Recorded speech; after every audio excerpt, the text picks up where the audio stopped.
cette vérité pour transformer ta colère en force intérieure. Stoïcisme.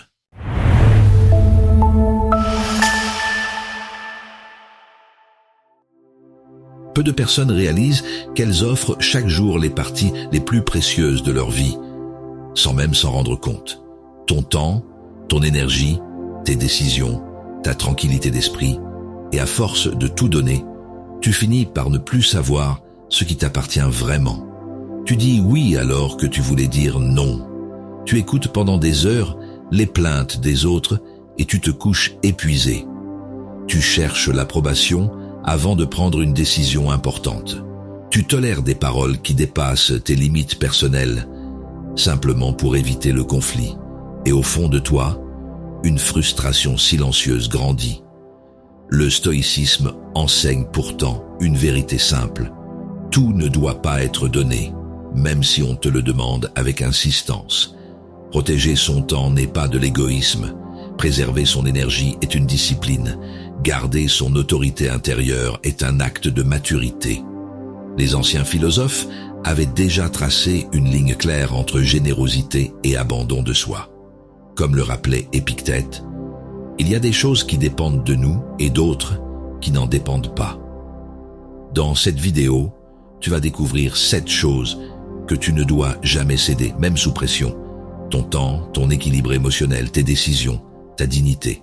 Non pour te fermer aux autres, mais pour construire une véritable tranquillité d'esprit et renforcer ton autonomie émotionnelle. Si tu veux apprendre à poser des limites personnelles avec calme et fermeté, abonne-toi à notre chaîne Leçons stoïciennes. Laisse-nous un like sous cette vidéo et dis-moi en commentaire laquelle de ces limites est la plus difficile à protéger pour toi. Maintenant, entrons dans la première leçon. Retenons le premier enseignement. Protège ton temps comme un trésor. Combien d'heures offres-tu sans t'en rendre compte? Tu acceptes des réunions inutiles, des conversations qui tournent en rond, des engagements que ton cœur refuse. Et pendant ce temps, ta journée s'évapore. Le stoïcisme te rappelle une vérité simple. Chaque minute donnée sans intention est une part de toi que tu ne récupéreras jamais. Tu sens parfois cette tension dans la poitrine quand ton agenda déborde. Tes pensées se dispersent, ton énergie chute et tu te dis « je n'ai plus une seconde à moi ». Ce n'est pas qu'un manque d'organisation, c'est un manque de limites personnelles. Tu laisses les autres disposer de ton temps comme s'il leur appartenait. Et plus tu fais cela, plus ta tranquillité d'esprit s'éloigne. Sénèque écrivait « Ce n'est pas que nous disposons de peu de temps, mais que nous en perdons beaucoup ». Le stoïcisme t'invite à voir le temps comme la matière même de ta vie. Le protéger, c'est protéger ton existence. Ce n'est pas refuser les autres par égoïsme, mais reconnaître que ton énergie et tes priorités méritent ton respect avant tout. Imagine, tu reçois un message tard le soir d'un collègue qui veut juste 5 minutes. Avant, tu aurais répondu immédiatement. Aujourd'hui, tu poses ton téléphone et termines ton livre en silence. Rien ne s'effondre. Tu viens simplement de choisir consciemment où va ton attention. Ce geste minuscule renforce ton autorité intérieure. Marc Aurèle disait « Il faut faire chaque chose comme si c'était la dernière de ta vie ». Cette phrase est une boussole pour celui qui veut protéger son temps. Elle te rappelle que chaque instant mal dépensé est un instant perdu pour ce qui compte vraiment. Grandir, aimer, comprendre, respirer pleinement. Autre situation. Un proche te demande de l'aider pour une tâche qu'il pourrait gérer seul. Avant, tu aurais dit oui par habitude ou par peur de décevoir. Cette fois, tu réponds calmement « Je ne peux pas aujourd'hui ». Tu observes son étonnement, puis sa compréhension. En posant cette limite sans culpabilité, tu enseignes aux autres comment respecter tes frontières. Dès aujourd'hui, accorde-toi un moment seul avec toi-même et regarde honnêtement où va ton temps. Supprime une activité qui ne nourrit ni ton esprit ni ton énergie. Bloque cet espace dans ton agenda comme un rendez-vous sacré avec ta tranquillité d'esprit. C'est ainsi que commence la vraie discipline stoïque, en apprenant à dire non pour dire oui à ce qui compte vraiment. Examinons le deuxième enseignement. N'absorbe pas les problèmes des autres. Tu veux aider, tu veux apaiser, tu veux comprendre. Mais à force d'écouter les plaintes, tu finis par les porter comme si elles t'appartenaient. Le poids des autres devient ton fardeau invisible. Et sans t'en rendre compte, ta tranquillité d'esprit se dissout dans le tumulte émotionnel des gens qui t'entourent. Tu connais ce moment où quelqu'un déverse sa colère ou son angoisse et ton corps se crispe, tes épaules se tendent, ton souffle devient court, tu ressors vidé, comme si ton énergie s'était évaporée. Ce n'est pas de la compassion, c'est un transfert de charge émotionnelle. Et si tu laisses cela se répéter, tu perds la clarté nécessaire pour protéger ton temps et tes priorités. Épictète disait « Ce ne sont pas les choses qui troublent les hommes, mais l'opinion qu'ils en ont. » Le stoïcisme te rappelle que chaque personne est responsable de ses pensées et de ses réactions. En absorbant les tourments des autres, tu t'éloignes de ton autorité intérieure. Être présent ne signifie pas être perméable. Tu peux écouter sans t'imprégner. Imagine une collègue qui se plaint chaque matin de son travail. Avant, tu aurais passé la pause entière à tenter de la réconforter, épuisé à midi avant même d'avoir commencé ta journée. Aujourd'hui, tu l'écoutes quelques minutes avec bienveillance, puis tu lui dis calmement « Je comprends que ce soit difficile ». Tu retournes ensuite à ta tâche avec calme. Tu viens de poser une limite invisible mais puissante.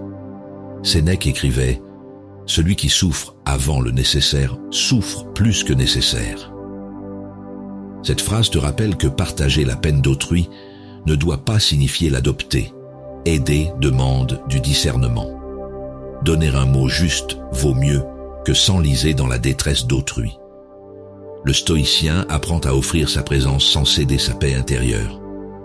Autre scène, un ami t'appelle toujours quand tout va mal. Disputes, dettes, drames successifs.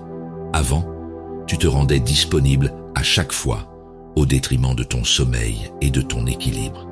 Désormais, tu lui dis « Je t'écoute demain matin ». Cette simple phrase replace la responsabilité là où elle doit être, entre ses mains, pas sur tes épaules. Ce soir, offre-toi 10 minutes de silence après une conversation chargée. Respire profondément et demande-toi « Ce que je ressens m'appartient-il vraiment ?» Si la réponse est non, rends mentalement ce poids à son propriétaire et retrouve ton calme intérieur. C'est ainsi que tu préserveras ton énergie et ta tranquillité d'esprit sans cesser d'être humain. Passons au troisième enseignement. Décide par toi-même sans chercher validation. Combien de fois as-tu attendu qu'on te dise « Tu as raison » avant d'agir? Tu sens ce doute qui serre ton ventre, cette hésitation avant chaque choix. Tu veux bien faire, tu veux plaire. Alors tu ajustes tes décisions selon les opinions des autres. Et à force de consulter tout le monde, tu oublies d'écouter celui qui compte le plus, toi-même. Le stoïcisme t'apprend que ton jugement est ta première responsabilité. Si tu le remets entre les mains d'autrui, tu perds ton cap intérieur.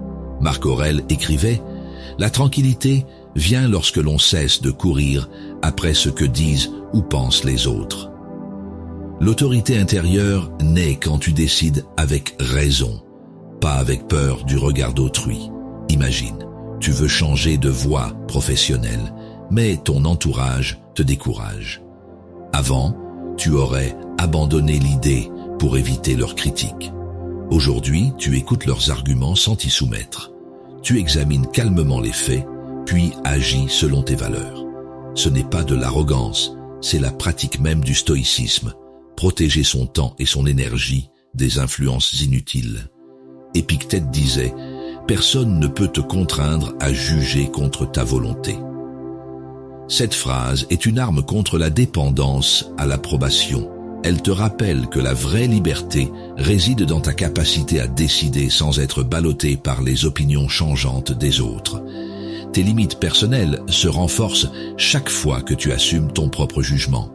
Autre exemple, sur les réseaux sociaux, tu postes une idée qui te tient à cœur. Les commentaires affluent, certains t'applaudissent, d'autres te critiquent violemment. Avant, tu aurais effacé la publication pour éviter le malaise. Aujourd'hui, tu lis, tu respires et tu passes à autre chose. Ton calme devient ta signature silencieuse. Ce soir, choisis une petite décision que tu repousses depuis trop longtemps. Un appel à faire, un projet à lancer et tranche seul. Ne demande aucun avis pendant 24 heures. Observe ce que ça change en toi. Plus de clarté, plus d'assurance, plus de tranquillité d'esprit. C'est ainsi que naît la véritable autorité intérieure. En osant te faire confiance avant tout. Penchons-nous sur le 4e enseignement. Ne tolère jamais le manque de respect. Tu peux être calme, patient, compréhensif, mais quand quelqu'un franchit la ligne, ton corps le sent avant ton esprit. Ton ventre se serre, ton cœur s'accélère et une tension monte dans ta gorge. Tu souris pour apaiser, tu te tais pour éviter le conflit. Pourtant, au fond, tu sais que ce silence te coûte plus cher que n'importe quelle dispute. Le stoïcisme t'enseigne que la dignité n'est pas négociable. Être paisible ne signifie pas tout accepter. Marc Aurèle écrivait « La meilleure vengeance est de ne pas leur ressembler ». Cela veut dire « Ne réponds pas par la colère, mais par la clarté ». Le respect que tu réclames commence par celui que tu t'accordes à toi-même. Quand tu poses des limites personnelles fermes, tu protèges ton temps, ton énergie et ta tranquillité d'esprit. Imagine une réunion où un collègue t'interrompt sans cesse pour imposer son opinion. Avant, tu aurais laissé passer pour garder la paix. Aujourd'hui, tu dis calmement « Laisse-moi finir ». Pas d'agressivité, juste une affirmation tranquille de ta place.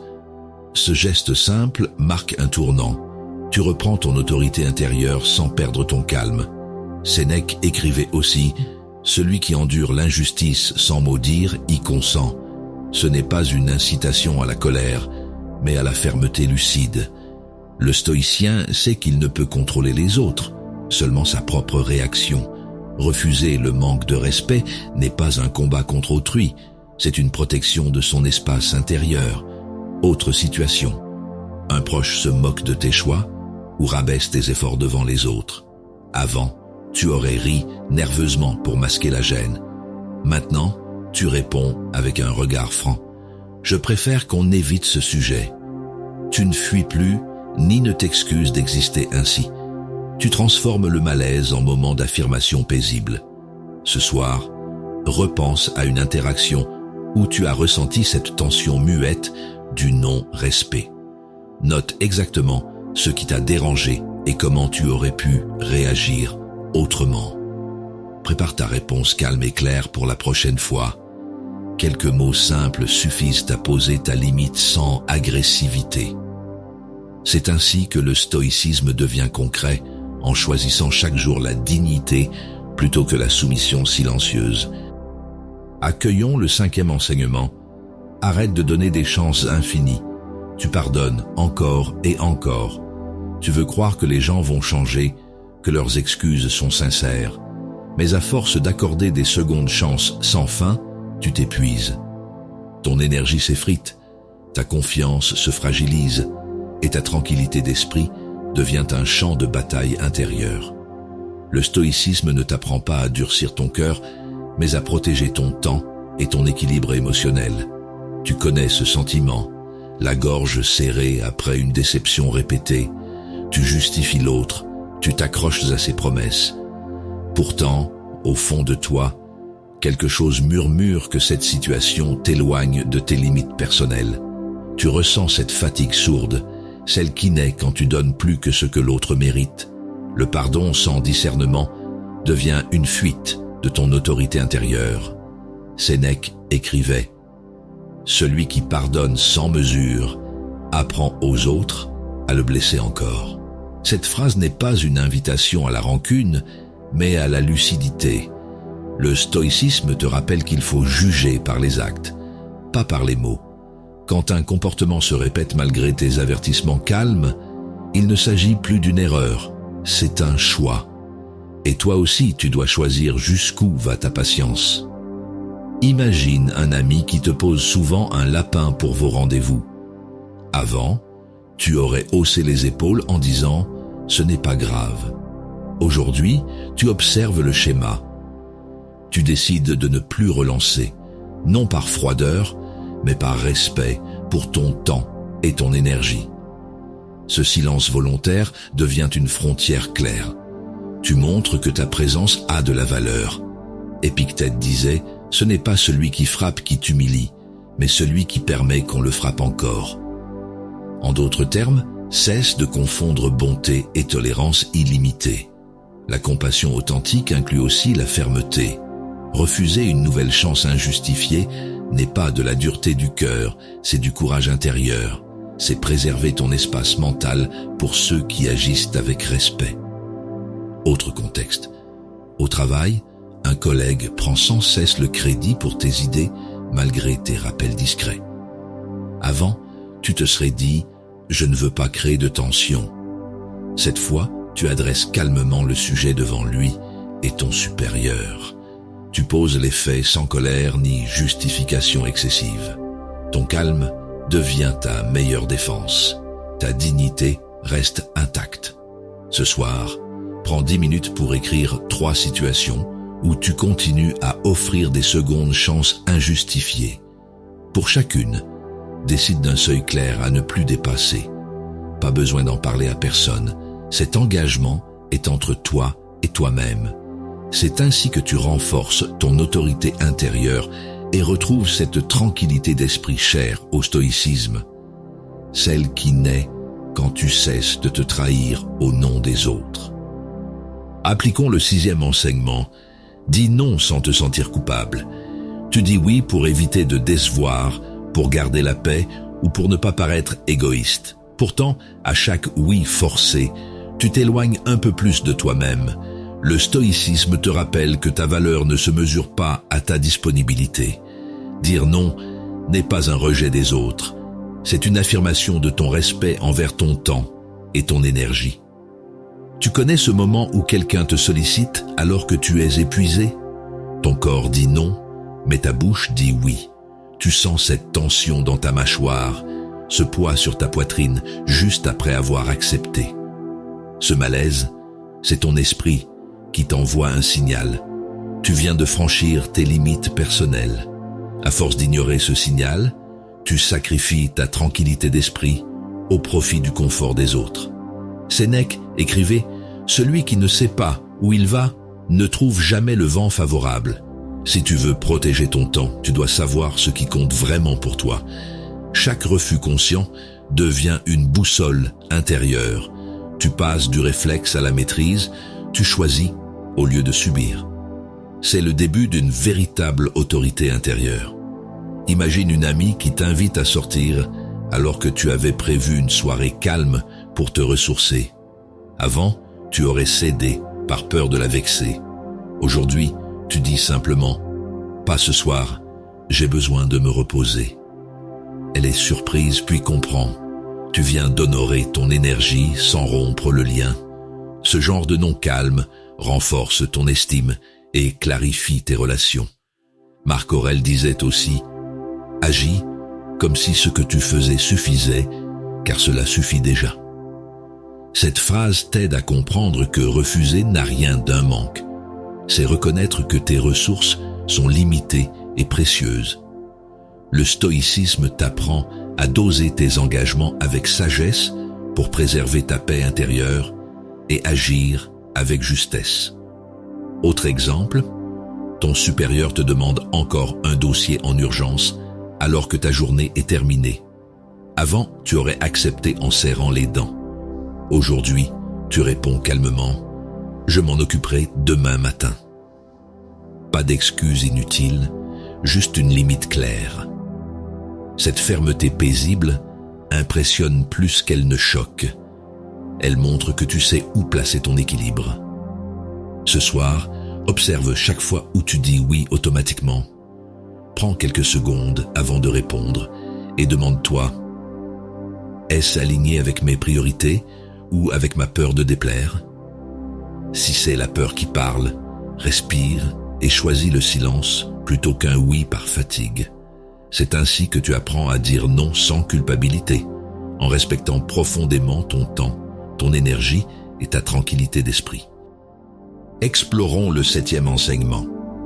Garde le contrôle de ta vie. Tu peux tout réussir à l'extérieur et pourtant te sentir perdu à l'intérieur.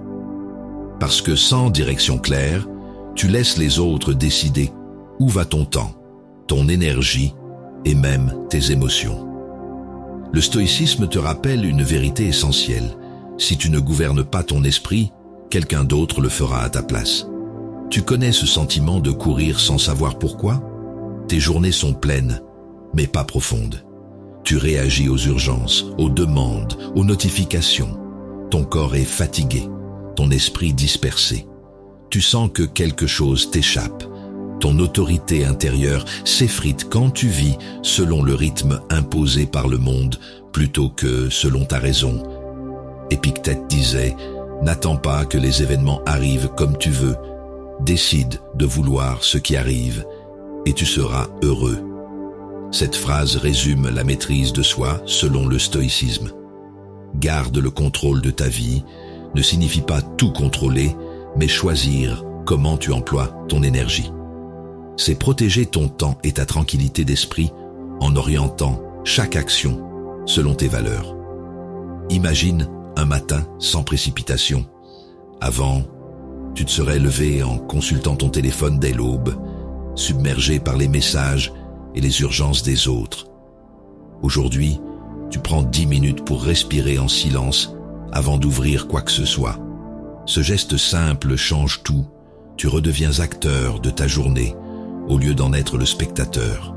Sénèque écrivait « Celui qui ne sait pas vers quel port il navigue ne trouve jamais de vent favorable. » Si tu ignores ce qui compte vraiment pour toi, tout te semblera important et donc urgent.